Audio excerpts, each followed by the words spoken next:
नमस्कार प्रेक्षकांनो, तर आपण बघतोय आई आणि बाबा रिटायर होत आहेतचा आजचा एपिसोड। इथे एपिसोडच्या सुरुवातीला स्वीटी आणि मकरंद दोघं जण बोलत आहेत आणि मग त्याच्यानंतर इथे मकरंद स्वीटीला सांगतोय की स्वीटी, मला ही खोली जी आहे ती फक्त आपली असायला हवी आहे, म्हणजे तुझी आणि माझी, निदान आपण इथे राहत असेपर्यंत तरीही। मग ती म्हणते मकरंद, तर ती म्हणते हां स्वीटी, हे बघ कसं आहे देखो, आजही माझ्या कुटुंबावर माझं तितकंच प्रेम आहे जितकं याआधी होतं, पण म्हणजे काही दिवस एकत्र इथे राहायला माझे नाहीच आहे।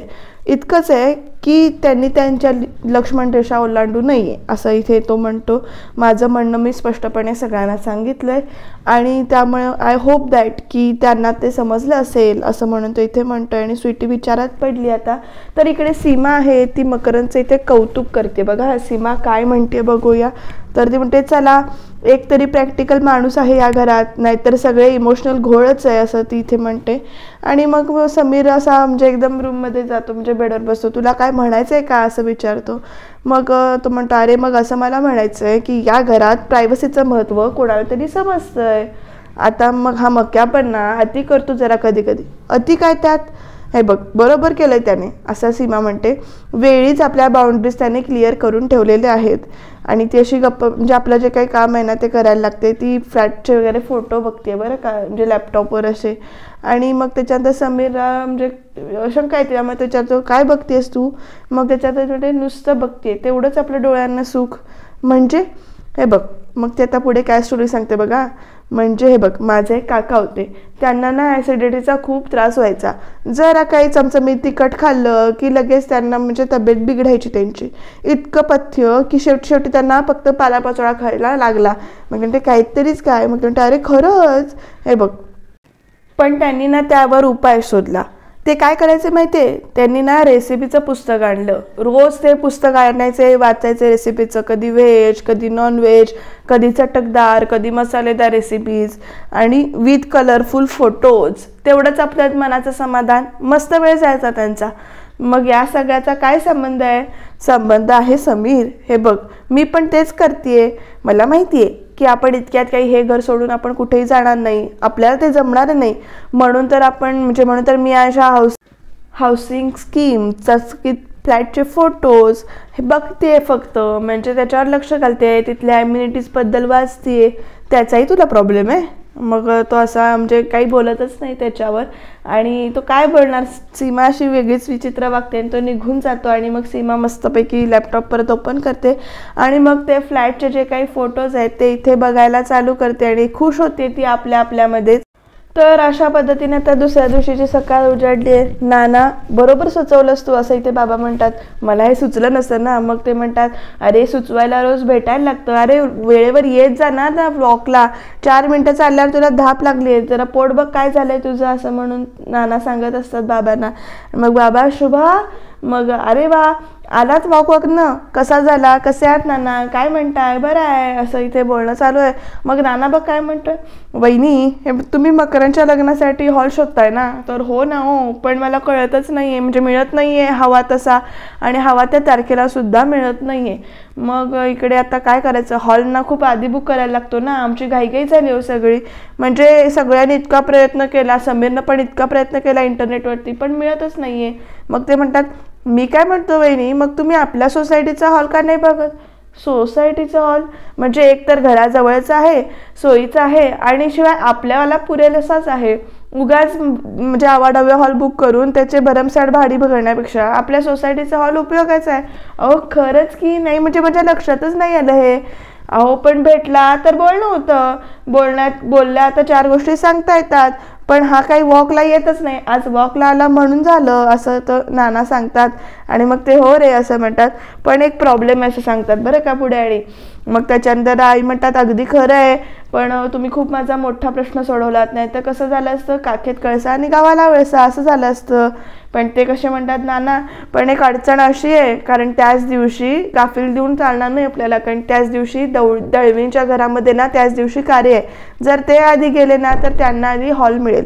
तो जो करमरकर आहे ना तो 1 नंबरचा नियमाला चिकटून माणूस आहे, नियमाला बोट धरून माणूस आहे. दळवी आधी गेले तर त्यांना आधी हॉल मिळेल, तुम्हाला नाही मिळणार असं तर ते सांगतायत नाना. त्या बघा सांभाळा. मग नाना आजच बुक करून टाकतो. हो काय ग असं म्हणतात. आणि मग नाना म्हणतात की आता मला जायला पाहिजे, मी निघतो. तर आई म्हणतात जाऊ सांभाळ, चहा घेऊन जा. तर ते म्हणतात नाही नाही नको, नंतर कधीतरी असं म्हणतात. आणि मग त्याच्यानंतर नाना गेलेले आहेत.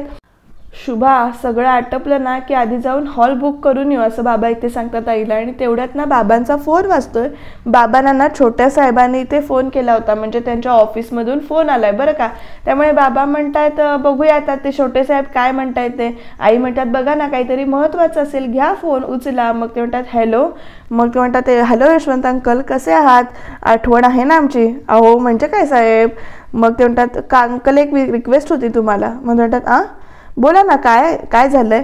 ते केदारनाथ आणि कंपनीचं कॉन्ट्रॅक्ट तुम्ही असतानाच झालं होतं का. तर म्हणतात हो बरोबर आहे, त्यात एक ना प्रॉब्लेम झालाय. मग मी नेरुरकरांना सगळं समजावून सांगितलं होतं म्हणजे हँडओव्हर करताना असं बाबा म्हणतात.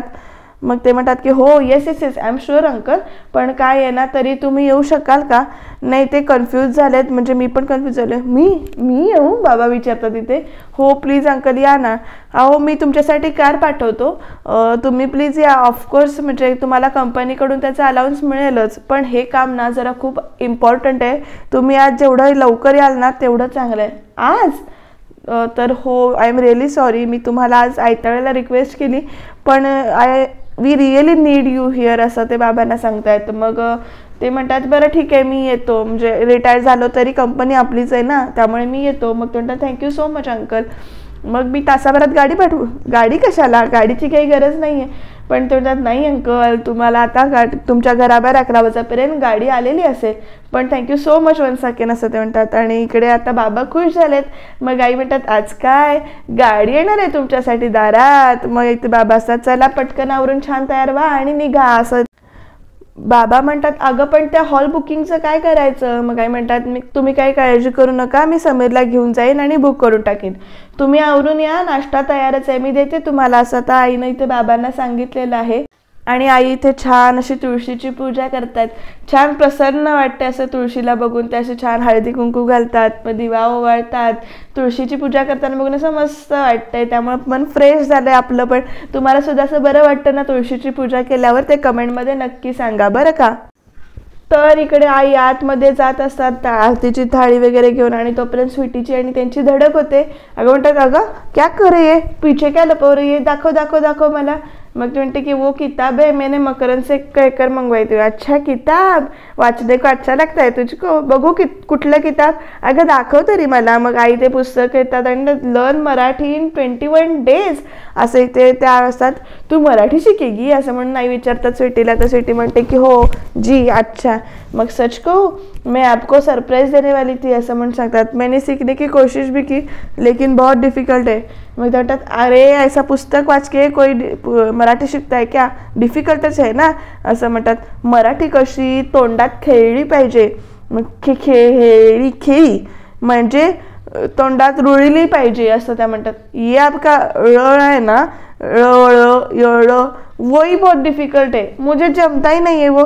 अभी आपला खेळली रुळली ये जमता ही नाही मुझे. अगं आहे ना जमतंय तुला, इतकी हुशार मुलगी आहेस ना, इतकी हुशार मुलगी आहेस की सुरू केलंस की जमेगा पटापट असं ते स्वीटीला सांगतात. आणि स्वीटी हसते.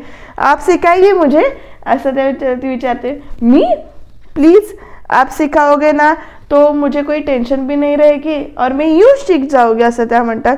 पण त्या म्हणतात लगेच मी खूप कडक टीचर हूँ असं म्हणतात. आणि मग स्वीटी हसायला लागते. चलेगा म्हणते पता आहे असं म्हणून ते हसते दोघी जणी. ते छान वाटतं दोघी हसताना बघून. तर इकडे भूल हुई तो छडी मार देना असं ती म्हणते.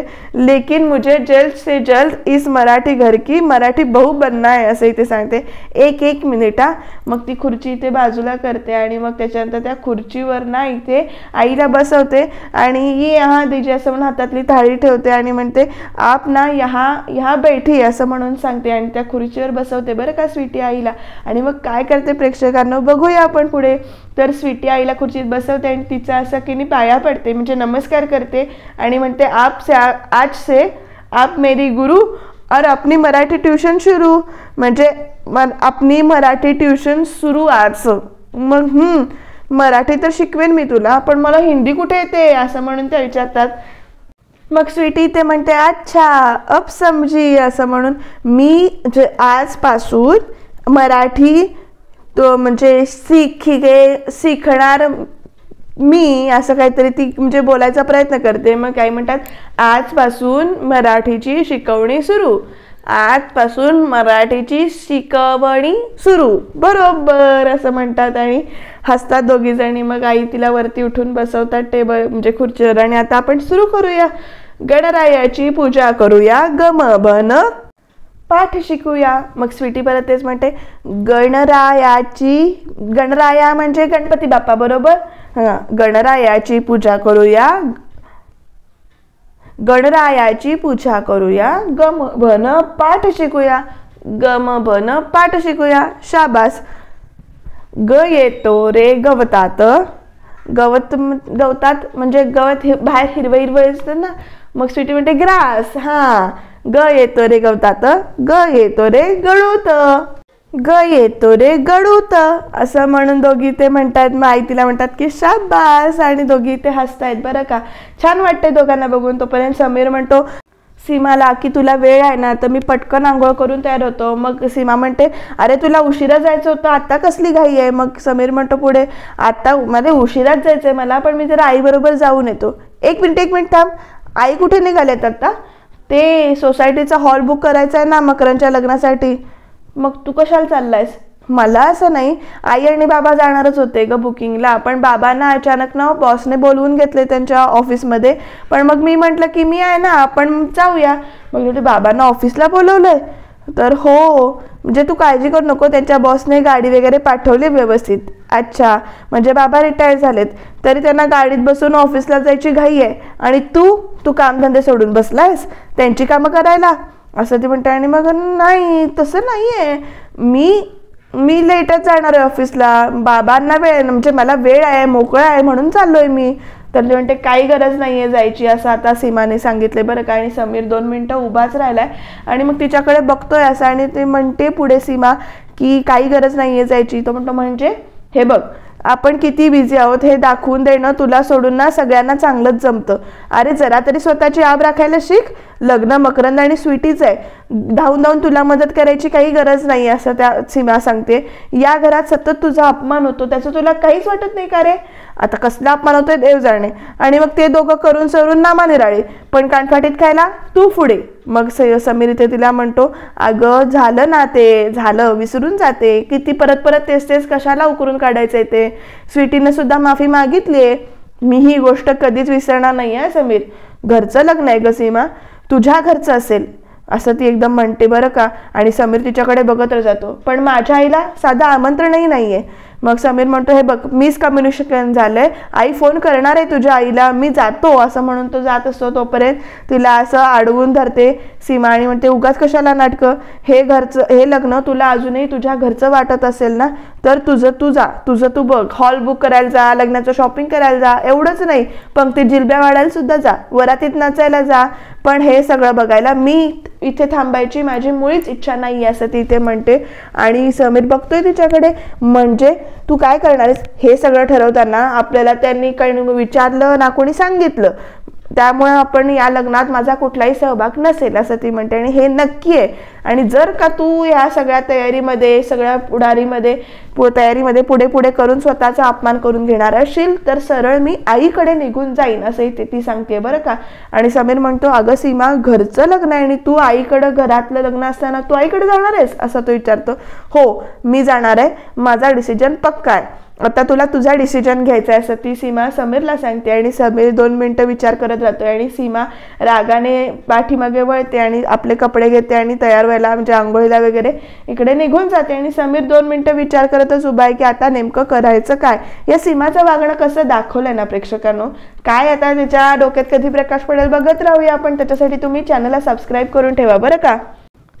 तर आता समीर बाहेर हॉलमध्ये आलाय, विचार करतोय की आईला आता कसं सांगायचं किंवा काय करायचं ते. आई आले का नाही एकदा बघतोय आणि असा फेऱ्या मारतोय तिकडनं. तोपर्यंत तो बसून राहिलाय तिकडे हॉलमध्येच. आई येते तोपर्यंत म्हणते अरे हे काय समीर, तू अजून तयार नाही झालास का, आपल्याला जायचंय ना. तर समीर म्हणतो की आई अगं मला ना सॉरी, अचानक ना मला ऑफिसमध्ये जायला लागणार आहे, मी तयारच होतो पण म्हणजे काय झालं, मग असं म्हणजे तो अडखळतच असतो, आता सांगायचं कसं. मग अर्जंट मला ऑफिसमध्ये फोन आला आहे आणि मला लवकर या, जरा अर्जंट कामही या म्हणून. मग आई म्हणतात त्याला की ठीक आहे म्हणजे आपण संध्याकाळी जाऊया ना, असं तो विचारतो पुढे. मग तो संध्याकाळी, आई म्हणतात संध्याकाळी चालेल, माझा फोन कुठे ठेवला रे मी, तो म्हणतो इथे आहे फोन.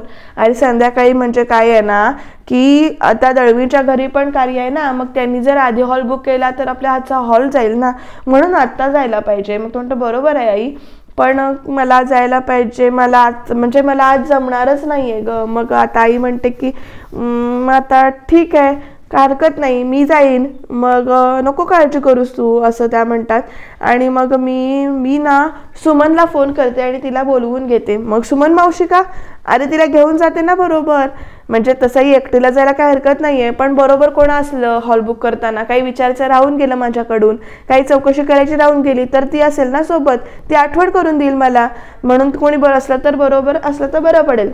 पण येईल ना रे सुमन मावशी, येईल ना ग सुमन मावशी, अरे सकाळचा वेळ असतो तिच्याकडे, त्यामुळे ती येईल. आणि आता काही म्हणजे पैसे केव्हा भरायचे नाहीयेत, फक्त त्या करमरकरांना जाऊन भेटायचंय, त्यांच्याकडे चौकशी करायची, काय डेकोरेशन असतं, काय मिळतं काय नाही, हॉल आमच्या नावाने ठेवा, हे मुख्य त्यांना जाऊन सांगायचंय. संध्याकाळी बाबा आले ना की मग पैसे भरू आपण. आई अगं पण मकरनच्या लग्नाबद्दल सांगितलेस का तू मावशीला, ती रागवेल ना. अरे सगळे सांगितले मी तिला, माझी खूप जुनी मैत्रीण आहे ती, समजून घेतलंय तिनं मला, असं म्हणून सांगते. बरं आता काळजी करू नको, तू जा, तुझं आवर, तुला ऑफिसला जायला उशीर होतोय ना, असं तो म्हणजे आई सांगतात. आणि मग ती म्हणतो सॉरी आई, असं तो इथे आईला म्हणतो आणि तो पाठी वळतो आणि आई पण वळत असतात, पण त्यांना काय वाटतं देव जाणे, त्या एकदम समीरला हाका मारतात आणि समीरकडे त्या बघतात आणि म्हणतात, हातबीत लावतात समीरला, असं म्हणतात. आणि समीर बाळा सगळं ठीक आहे ना रे, असं आई विचारते समीरला. आणि समीरच्या डोळ्यात एकदम असं गिल्टी फिलिंग आलेलं आहे, जे नुसतं डोळ्यांवरून हवावरून सुद्धा आईला आपलं कळतं की आपल्या मनात काय चालू आहे किंवा काहीतरी होतंय म्हणून. मग समीर म्हणतो हो हो ठीक आहे, काही काळजी करण्याचं कारण नाहीये, असं म्हणून तो सांगतो इथे. खरं म्हणजे एकदम ठीक आहे, पण त्याला असं रुकरुक लागलेली आहे. मग बरं तू जा, तू लवकर, तुला उशीर होईल आता, आवर जा, असं आई परत इथे सांगतात. आणि समीर इथे आवरायला निघून जातो, तर आई सुमनला फोन लावतायत आणि त्या बाहेर पडतायत. हॅलो सुमन, असं त्या म्हणतात इथे फोनवर बोलत बोलत. आणि मग आता बघूया हॉल मिळतोय का त्यांना आणि काय काय होतंय ते. तर हॉल बघायला आल्यानंतर त्या विचारतात, पूर्वी AC नव्हता ना हॉलमध्ये, तर करमरकर सांगतात की मागच्या महिन्यात सोसायटीनं बजेट मंजूर केलं आणि मग लगेच AC बसवून घेतला मी इथे, लगेच काम करून घेतलं ACचं. अच्छा, नाहीतर हल्ली उकाडा म्हणजे हल्ली लोकांना AC शिवाय चालत नाही, बाहेर उकाडा किती वाढलाय. हो ना, एवढे चांगले चांगले कपडे घालून यायचे लोक आणि AC हवाच, असं सुमन पण इथे म्हणते. तर हो म्हणतात. आणि मग त्याच्यानंतर आमचं बुकिंग पक्क समजा हां, 17 जानेवारीचं, आणि नाव लिहून ठेवा आमचं, दुसऱ्या कोणाला देऊ नका हां हॉल. हे काय, तुमचं नाव आणि तारीखच लिहितोय मी. काकू तुम्ही वेळेवर आलात ते बरं झालं, नाहीतर आज बुकिंग केलं तेही बरोबर झालं, नाहीतर ते 23 नंबरवाले दळवी त्यांच्या घरी पण कार्य आहे ना आणि आज डेटला आहे, तर तुम्ही आधी येऊन सांगितलं ना, म्हणून म्हणजे काही प्रश्नच नाहीये. चला बरं झालं, तशी ते कच्ची नोंद मी करून ठेवली आहे, आज संध्याकाळपर्यंत किंवा उद्या सकाळपर्यंत तुम्ही येऊन पैसे भरलेत की हॉल तुमचं बुकिंग पक्क झालं. तर हो हो असं म्हणतात. हे घ्या, एकदा तारीख आणि नाव चेक करा, असं ते सांगतात. आणि मग त्याच्यानंतर शुभा किल्लेदार 17/1/25, हा बरोबर आहे, झालं बाई बुकिंग, असं ती सुमनला सांगते. आणि हे घ्या सही करा, असं म्हणून पेन हातात दिले त्या करमरकरांनी आईंच्या हातात. आणि आता आपल्याला माहिती आहे की आईंना सही करायचा फोबिया आहे. बघूया आई त्या कागदपत्रांवर म्हणजे त्या रजिस्टरवर इथे सही करतात का नाही, कसं काय काय घडणार आहे ते. तर काय म्हणतात, काय म्हणालात तुम्ही, अहो सही करा, असं म्हणून मी करायचे सही.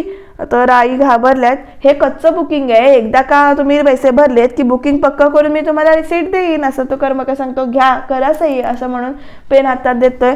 आणि आई पेन हातात पण घेत आहेत बरं का, खूप धाडस पण करतायत सही करायचं, म्हणजे तो सारखा म्हणत असतो घ्या पेन करा सही, असं म्हणून ते करमरकर म्हणत असतात. शुभा म्हणजे सुमन पण इकडे म्हणत असते, हॉल हवाय ना तुला, अगं हो हवाय, असं म्हणून. पण आईना ते आठवतं की कसं त्यांना फोबिया आहे, त्यांचा हात कसा थरथरतो वगैरे सही करताना. ही एक गोष्ट काय आहे ते मात्र सस्पेन्स आहे बरं का, कधी लवकर उघडकीस येते ते बघूया आपण. तर असं ते हात धरतात असं, आणि म्हणजे सही करायला पेन असं गच्च धरून असं म्हणजे करत असतात सही. प्रयत्न करत असतात, पण त्यांना इथे आठवतं की त्यांनी मला सही करायचं दडपण येतं, ही गोष्ट विनोद करण्यासारखी आहे का असं ते म्हणत असतात. मग कुरिअरवर सही करायची होती ना फक्त असं म्हणजे बाबा म्हणतात ते आठवतं. आंतरराष्ट्रीय करारावर सही करण्यासारखं दडपण का घ्यायचं, मला काही कळत नाही असं म्हणून बाबा इथे आईला विचारत असतात. ते आठवतंय पण सही करायच्या वेळी माझ्या शेजारी येऊन नुसतं उभं राहायचं, एवढं तुम्हाला साधी गोष्ट लक्षात येत नाही का इतक्या वर्षात, असं आईने बाबांना म्हटलेलं असतं. पण आता आई सही करणार का, म्हणजे असं म्हणजे तयारीत तरी दिसत आहेत त्या सही करायच्या, पण त्यांना खूप त्रास होतोय बरं का, आणि त्या असं एकदम दमल्यासारखं होत आहेत.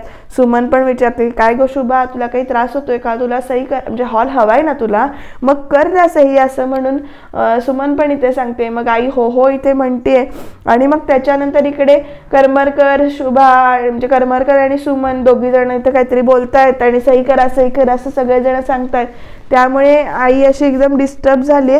काकू काय होतंय तुम्हाला, तब्येत ठीक आहे ना तुमची, काय झालं, हे घ्या पाणी प्या असं म्हणून ते करमरकर सांगतात. नाही पाणी नको मला, पाणी नको असं ते एकदम म्हणतात. अहो सही करा म्हणजे बुकिंग कन्फर्म होईल असं म्हणून ते परत सांगतात करमरकर. आणि आई अशा म्हणजे खूपच घाबरल्यात बरं का. सुमन पण म्हणते शुभा अगं हॉल हवाय ना तुला, परत तेच विचारते. मग कर की सही असं म्हणून त्या परत इथे सांगतात. हो फक्त सही तर करायची असं म्हणून करमरकर पण इथे म्हणतो. आणि मग करमरकर शुभा आणि म्हणजे करमरकर आणि सुमन इथे काय बोलतायत, सगळं चालू आहे त्यांचं. आणि तेवढ्यात ना आईना इथे कसं तरी होतंय, बहुतेक आईला जे चक्कर यायची शक्यता आहे, पण बघू ते दाखवलेलं नाही आहे. उद्याच्या भागात बघूया आपण. आईने असं पेन असं एकदम खाली ठेवून दिलंय आणि त्या असं एकदम डोळे मिटून गच्च बसले आहेत बरं का प्रेक्षकांनो. तर उद्याच्या भागामध्ये मला नाही जमणार सही करायला, हे येतील आणि सही करतील असं त्या इथे म्हणतात. आणि मग त्याच्या अगोदर जर दळवीने अर्ज केला तर मला त्यांचं बुकिंग करावं लागेल असं इथे ते म्हणतात. आणि मग बाबा म्हणतात मी म्हणजे मला एक सांग हॉलचं काय झालं, तर त्यांनी सही करायला सांगितली असं आई म्हणतात. आणि मग तेवढ्यात बाबा आईवर चिडतात आणि म्हणतात त्यांनी सही करायला सांगितली आणि तू निघून आलीस. आणि मग आता हॉल बहुतेक दळवींना मिळालाय. मकरंद आणि स्वीटीचं लग्न नेमकं कुठे होणार जाणून घेण्यासाठी तुम्ही सबस्क्राईब करा.